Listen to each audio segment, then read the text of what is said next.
रामपुर नाम के एक बहुत ही खुशहाल गांव में एक स्कूल था। वहाँ पर किंडरगार्टन के बच्चे बहुत ही ज्यादा शरारती थे।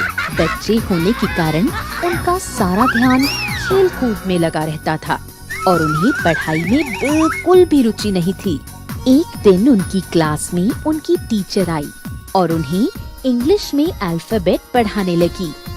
चलो बच्चों, अब जल्दी जल्दी अपनी किताबें खोलो और मुझे ABCD सुनाओ। तभी क्लास का एक शरारती बच्चा जिसका नाम मोनू था फटाक से उठकर बोला, मैडम मैं अपनी बुक घर पर भूल आया हूँ। ये सुनने के बाद टीचर ने सोनू को उठाया और उससे कहा, अच्छा ठीक है, चलो सोनू अब तुम मुझे ABCD सुनाकर बताओ। मैडम रास्ते में आते वक्त एक बकरी मेरी किताब खा गई। तभी क्लास टीचर उनकी सारी चाल समझते हुए बोल पड़ी, अच्छा बेटा, मैं तुम्हारी सारी हरकतें समझती हूँ, लेकिन तुम्हारी ये तरकीब मुझ पर नहीं चलेगी। ये सब तुम लोगों के पढ़ाई ना करने के बहाने हैं। सॉरी मैडम, मैं आगे से कभी झूठ नहीं बोलूँगा। तुम लोगों को किताब में से देखकर पढ़ना बोरिंग लगता है ना? हाँ मैम, हमें किताब में से पढ़ना मुश्किल लगता है। अच्छा तो चलो बच्चों, मैं तुम्हें आज नए तरीके से पढ़ाती हूँ। इससे तुम्हारा मन भी लगेगा और तुम बोर भी नहीं होंगे। लेकिन मैडम आप कैसे पढ़ाओगे? तभी क्लास टीचर बच्चों की तरफ देखकर मुस्कुराते हुए बोलती है, तुम सब बस शांति से बैठ जाओ और ब्लैक बोर्ड की तरफ ध्यान दो। ए से आता है एप्पल, जिसे खाकर तुम लोग कभी बीमार नहीं पड़ोगे। बी से आता है बॉल, जिसके साथ तुम लोग हर रोज ग्राउंड में खेलते हो। सी से आती है कैट, जो बहुत ही प्यारी होती है। डी से आता है डॉग, यानी कि कुत्ता, जिसे इंग्लिश में डॉग कहते हैं। ई से आता है एलिफेंट, यानी कि हाथी, जो एक बड़ा जानवर है। एफ से आती है फिश, जिसे मछली कहते हैं और वो पानी में रहती है। जी से आता है गिफ्ट, यानी कि तोहफा, जो सबको पसंद होता है। एच से आता है हेलीकॉप्टर, जो हवा में उड़ता है और उसमें लोग बैठ भी सकते हैं। आई से आती है आइसक्रीम, जो कि तुम बच्चों को बहुत ज्यादा पसंद होती है। जे से आता है जोकर, जो कि सर्कस में करतब दिखाता है। के से आती है काइट, जिसे हम लोग पतंग भी कहते हैं और जो आसमान में उड़ती है।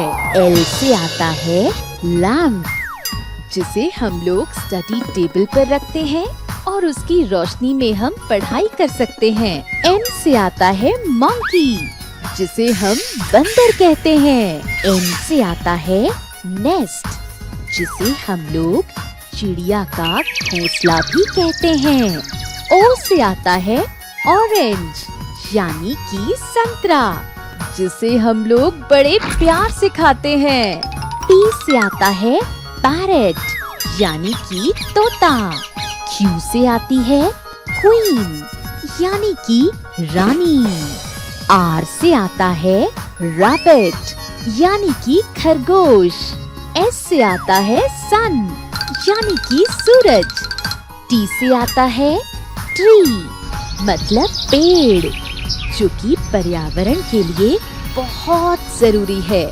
यू से आता है अम्ब्रेला, यानी कि छाता, जो हमें बारिश में भीगने से बचाता है। वी से आती है वैन, जो एक 4 व्हीलर व्हीकल है जिसमें हम घूमते हैं। डब्ल्यू से आती है वॉच, मतलब घड़ी, जिसमें हम समय देखते हैं। एक्स से आता है एक्समस ट्री, जिसे हम क्रिसमस पर सजाते हैं। वाई से आता है याच। जेड से आता है ज़ीब्रा, जो कि एक बहुत ही प्यारा प्राणी होता है। ठीक है बच्चों, उम्मीद है आप सबको इस तरह से सारी चीजें समझ आई होंगी। अब कभी इसे भूलना मत।